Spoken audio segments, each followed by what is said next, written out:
এখনো হয়নি এবং একেবারে স্পষ্ট করে সেই নির্দেশ দিয়ে দিয়েছিল সর্বোচ্চ আদালত। সুপ্রিম কোর্টে প্রধান বিচারপতির বেঞ্চে ইতিমধ্যেই শুনানি শুরু হয়েছে। অতনু হালদার আমাদের সঙ্গে রয়েছেন এই মুহূর্তে টেলিফোন লাইনে। অতনু, আমরা জানি 10ই মার্চ ছিল পরবর্তী শুনানি, কিন্তু আজকে ফের একবার সুপ্রিম কোর্টে এসআইআর মামলার শুনানি ইতিমধ্যেই শুরু হয়েছে।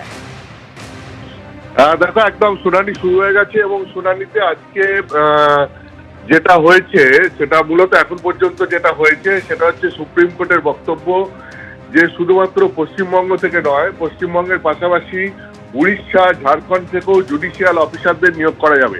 অর্থাৎ তুমি জানো যে এই এসআইআর মামলায় এর আগে সুপ্রিম কোর্ট যে নির্দেশ দিয়েছিল তাতে বলা হয়েছিল যে আমাদের রাজ্য থেকে অর্থাৎ পশ্চিমবঙ্গ থেকে জুডিশিয়াল অফিসারদের নিয়োগ করা হবে এসআইআর এর বাকি যে কাজটা আছে সেইটা সম্পূর্ণ করার জন্য, অর্থাৎ স্কুটিনি, শুনানি এই সমস্ত করার জন্য।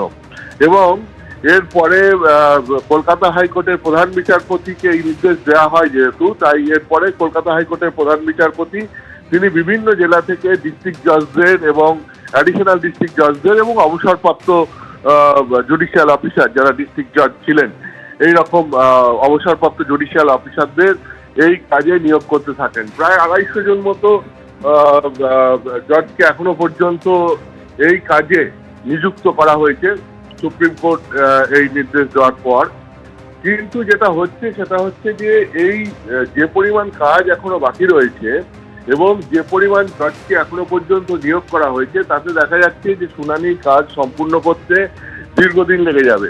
কিন্তু প্রথম হচ্ছে 28 ফেব্রুয়ারির মধ্যে চূড়ান্ত তালিকা প্রকাশ করতে হবে এবং তারপরে যেটা বাকি থাকবে সেটা হচ্ছে মনোনয়ন পর্ব শুরুর আগে সেই অতিরিক্ত ভোটার তালিকাও প্রকাশ করতে হবে।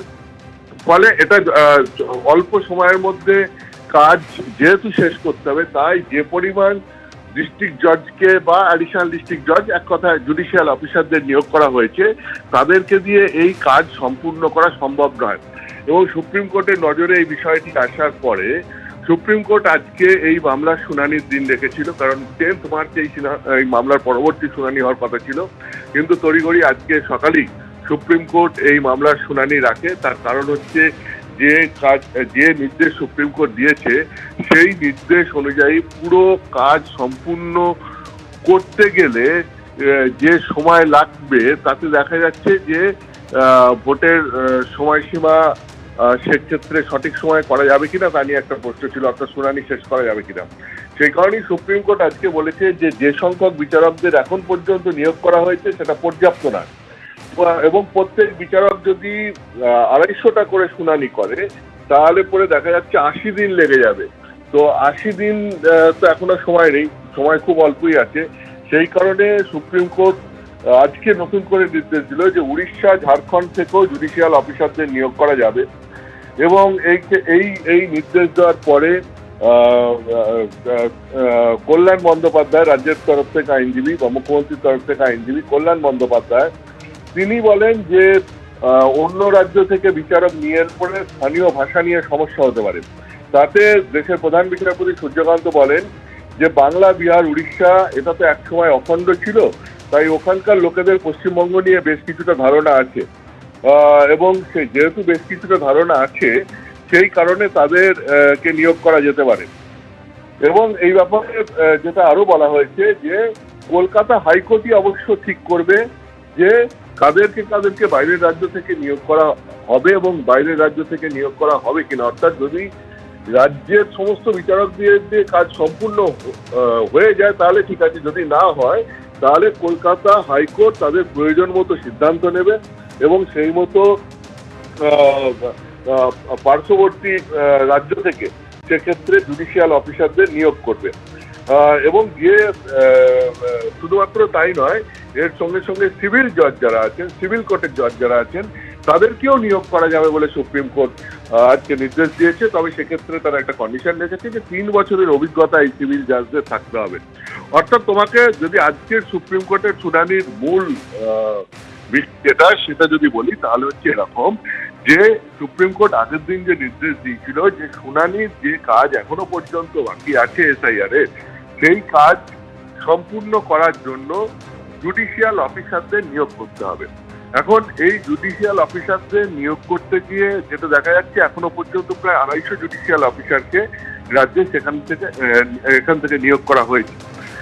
কলকাতা হাইকোর্টের প্রধান বিচারপতি এই পুরো কাজটা দেখভাল করছেন। তিনি নিয়োগের কাজটা নিজে দেখভাল করছেন সুপ্রিম কোর্টের নির্দেশ অনুযায়ী।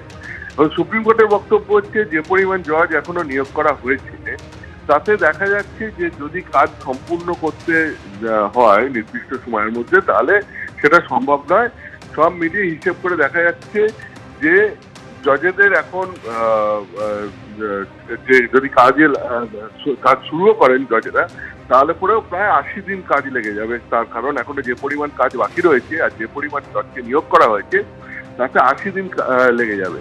তো সেক্ষেত্রে সুপ্রিম কোর্ট একটা সমাধান সূত্র বের করতে বলেছে যে পশ্চিমবঙ্গের পার্শ্ববর্তী রাজ্য যেগুলো রয়েছে সেই রাজ্য যেমন ঝাড়খণ্ড, উড়িষ্যা এই সমস্ত রাজ্য থেকেও সেখান থেকেও ডিস্ট্রিক্ট জাজদের বা জুডিশিয়াল অফিসারদের এবং সিভিল জজও যাদের 3 বছরের অভিজ্ঞতা আছে তাদেরকে নিয়োগ করা যেতে পারে এবং কলকাতা হাইকোর্ট প্রয়োজন মতো সেই নিয়োগ করতে পারবে। এইটা হচ্ছে গিয়ে মূলত সুপ্রিম কোর্টের নির্দেশ। তার কারণ কাজটা সময় মতো শেষ করার জন্য সুপ্রিম কোর্ট এই নির্দেশ দেওয়া প্রয়োজন বলে মনে করছে এবং সেই কারণে সুপ্রিম কোর্ট এই নির্দেশ দিয়েছে। এক্ষেত্রে আইনজীবী কল্যাণ বন্দ্যোপাধ্যায় তিনি আপত্তি করেন। তিনি বলেন যে পার্শ্ববর্তী রাজ্য থেকে যদি জজদের নিয়োগ করা হয় সেক্ষেত্রে ভাষাগত সমস্যা হতে পারে। তাতে দেশের প্রধান বিচারপতি সূর্যকান্তের বক্তব্য হচ্ছে যে বাংলা, বিহার, উড়িষ্যা, ঝাড়খণ্ড এসব একসময় একই ছিল, অখণ্ড রাজ্য ছিল। ফলে এই সমস্ত রাজ্যের মানুষদের পশ্চিমবঙ্গ সম্পর্কে একটা ধারণা আছে, ফলে তাদেরকে নিয়োগ করা যেতে পারে। তো এটাই হচ্ছে মূল আজকের নির্দেশ। অর্থাৎ সুপ্রিম কোর্ট আগের দিন যে নির্দেশ দিয়েছিল যে শুধুমাত্র পশ্চিমবঙ্গেরই বিভিন্ন জেলা থেকে জুডিশিয়াল অফিসারদেরকে এসআইআর এর কাজে নিযুক্ত করতে হবে, সেই নির্দেশ সুপ্রিম কোর্টের সেই অর্ডার আজকে সুপ্রিম কোর্ট নিজেই একটু মডিফাই করলো বলা যায়। এবং সেটা মডিফাই করে সুপ্রিম কোর্ট যে নতুন নির্দেশ দিল তাতে সুপ্রিম কোর্টের বক্তব্য হচ্ছে শুধুমাত্র পশ্চিমবঙ্গ নয়, পশ্চিমবঙ্গের পার্শ্ববর্তী রাজ্যগুলি থেকেও জুডিশিয়াল অফিসারদেরকে এই এসআইআর এর কাজে নিয়োগ করা যাবে। যারা এখানে শুনানির কাজ বা স্কুটিনির কাজ এখনো পর্যন্ত যেটা বাকি রয়েছে সেটা দেখবে এবং সেই মতো চূড়ান্ত ভোটার লিস্ট এবং তারপরে প্রয়োজন মতো অ্যাডিশনাল ভোটার লিস্ট সেগুলো সব বের হবে। তো এটাই হচ্ছে আজকে মূলত সুপ্রিম কোর্টের প্রধান বিচারপতি 3 সদস্যের বেঞ্চের নির্দেশ। অতনু, ধন্যবাদ। ইতিমধ্যেই সুপ্রিম কোর্টে এসআইআর মামলা শুনানি শুরু হয়ে গিয়েছে। আপনারা জানেন 20 তারিখে যে শুনানি হয়েছিল তাতে কিন্তু সুপ্রিম কোর্ট স্পষ্ট নির্দেশ দিয়ে দিয়েছিল যে 28শে ফেব্রুয়ারি কিন্তু চূড়ান্ত ভোটার তালিকা প্রকাশ হবে এবং তারপরে কিন্তু সাপ্লিমেন্টারি লিস্ট প্রকাশ হবে। তবে যে সময়টা রয়েছে হাতে আর মাত্র 4 থেকে 5 দিনের সময়, আর তার মধ্যে যেভাবে বিচার প্রক্রিয়াকে যুক্ত করেছে আদালত, সেখানে যে সংখ্যক বিচারক তারা কাজ করছেন সেই সংখ্যাটা যথেষ্ট নয় এমনটাই মনে করছে সর্বোচ্চ আদালত এবং সেই বিচারকদের সংখ্যা বাড়ানোর জন্য পার্শ্ববর্তী রাজ্য অর্থাৎ ওড়িশা এবং ঝাড়খণ্ড থেকে জুডিশিয়াল অফিসারদের নিয়োগ করার নির্দেশ এবার দিচ্ছে সর্বোচ্চ আদালত। সরাসরি আরো বিস্তারিত জানাবেন আমাদের প্রতিনিধি সৌভিক মজুমদার রয়েছেন আমাদের সঙ্গে। সৌভিক, সেক্ষেত্রে ডেটটাকে নির্দিষ্ট রেখে বিচারকের সংখ্যা বাড়িয়ে এই সময়ের মধ্যে কিভাবে চূড়ান্ত তালিকা এবং তারপরে যে পরবর্তী সাপ্লিমেন্টারি লিস্টগুলো দেওয়া যায়, আজ তাই নিয়ে সুপ্রিম কোর্টের এই শুনানি। দেখো, একদমই সুপ্রিম কোর্ট আজকে এই মামলা জরুরি ভিত্তিতে রেখেছিলেন। তার কারণ হলো কলকাতা হাইকোর্টের মাননীয় প্রধান বিচারপতি তিনি সুপ্রিম কোর্টের কাছে একটি চিঠি পাঠিয়েছিলেন এবং সেই চিঠি দেখে সুপ্রিম কোর্টের মনে হয়েছে যে এখনও পর্যন্ত প্রায় 50 লক্ষ ভেরিফিকেশনের কাজ বাকি রয়েছে। ফলে এখনও পর্যন্ত 250 জন জুডিশিয়াল অফিসারকে এই প্রক্রিয়ার সঙ্গে যুক্ত করা গিয়েছে।